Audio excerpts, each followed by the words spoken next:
Assalamualaikum warahmatullahi wabarakatuh. Halo semuanya, apa kabar? Mudah-mudahan semua dalam kondisi baik ya. Gimana nih belajar daringnya? Semoga tidak menemukan kesulitan yang berarti ya. Tetap fokus dan tetap semangat. Oke, untuk agenda hari ini Ibu akan menjawab beberapa pertanyaan yang sudah kalian tulis lewat Google Classroom. Sebelum mulai, jangan lupa persiapkan alat tulisnya ya. Catat poin-poin penting yang Ibu sampaikan. Yuk kita simak bersama-sama. Check this out. Pertanyaan pertama datangnya dari kelas 10 IPS 3, yaitu dari Fatia. Nah, Fatia nanya nih teman-teman, contoh sinkronik di Indonesia itu seperti apa? Ibu klarifikasi dulu ya teman-teman, sinkronik sendiri itu bukan nama sebuah peristiwa, melainkan salah satu cara dalam berpikir sejarah. Cara berpikir sejarah dibagi lagi menjadi dua, yaitu cara berpikir secara sinkronik dan cara berpikir secara diakronik atau kronologis. Cara berpikir sinkronik yaitu cara berpikir yang mengutamakan penggambaran ruang atau tempat yang meluas namun tidak terlalu memikirkan dimensi waktunya. Sedangkan cara berpikir kronologis atau diakronik yaitu pemikiran sejarah secara runtut atau teratur sesuai dengan urutan waktunya. Jadi, cara berpikir sejarah secara sinkronik itu lebih menekankan pada struktur dan hanya menganalisis suatu kondisi tertentu. Kajiannya itu lebih dalam dibandingkan cara berpikir diakronik atau kronologis. Salah satu contohnya yaitu suasana pada saat terjadinya proklamasi kemerdekaan Indonesia tahun 1945.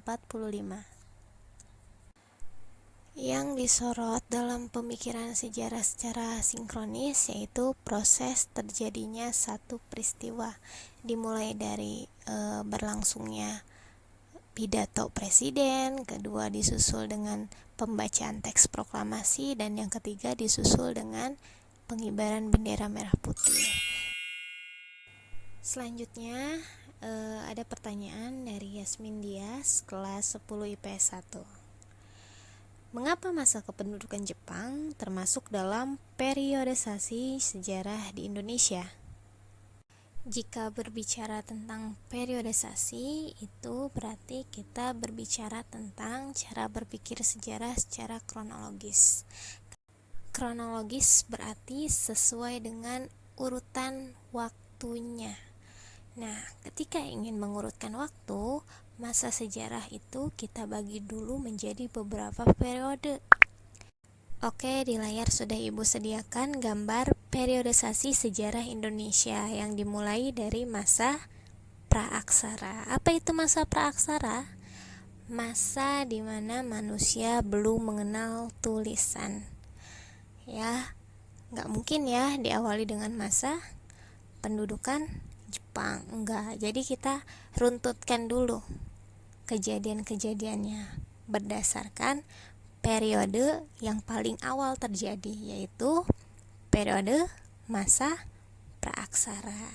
Setelah masa praaksara disusul masa apa? Masa kerajaan Hindu Buddha. Kemudian masuk agama Islam. Berkembang kerajaan-kerajaan Islam. Dari kerajaan Islam masuk orang-orang barat ke Indonesia. Jadi masa itu masa penjajahan bangsa Eropa ke Indonesia.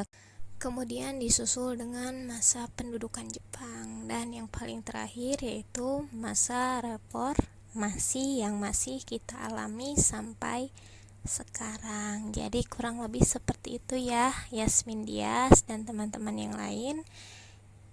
Kenapa sih masa pendudukan Jepang masuk ke dalam periodisasi Indonesia? Ya karena masa pendudukan Jepang atau penjajahan Jepang ini menjadi bagian dari sejarah negara kita, sejarah Indonesia.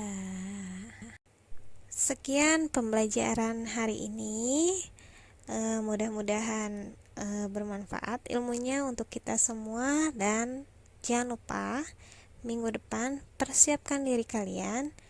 Kita akan melaksanakan ulangan harian pertama. Materinya dari materi yang sudah Ibu berikan. Jangan lupa dipersiapkan semaksimal mungkin. Sampai ketemu minggu depan. Wassalamualaikum warahmatullahi wabarakatuh.